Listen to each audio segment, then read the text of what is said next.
தேவனுக்கே மகிமை உண்டாவதாக. சிந்தனைக்காக தெரிந்து கொள்ளப்பட்ட இன்றைய தலைப்பு, என் சாமர்த்தியமும் கைபலனும் அல்ல.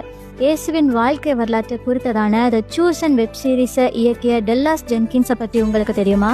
ஜெரி ஜென்கின்ஸ் எனும் கிறிஸ்தவ பட தயாரிப்பாளருக்கு மகனாய் பிறந்திருந்தாலும் ஹாலிவுட்ல பெரிய தயாரிப்பாளராக இருக்கணும் அப்படிங்கிறதா இவருடைய நோக்கமாக இருந்தது. பல முறை கடவுளின் அழைப்பை பெற்று பல தோல்விகளை சந்தித்து கிறிஸ்தவ பட தயாரிப்பாளரான டெல்லாஸ்க்கு 2017ஆம் ஆண்டு $2 மில்லியன் செலவுல கிறிஸ்துவின் உயிர்த்தெழுதலை குறித்ததான ஒரு படத்தை இயக்கக்காக வாய்ப்பு வருது.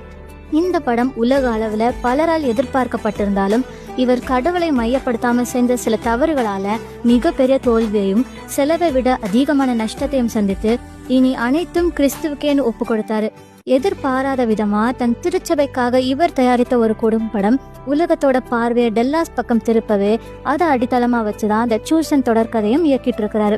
உபாகமம் 8:17 படி தன் சுய ஞானத்தையும் கைபலனையும் சாராமல் கர்த்தரை நினைக்கும் போதுதான் அவர் ஆசைப்பட்ட அந்த உயர்வை அடைந்தார்.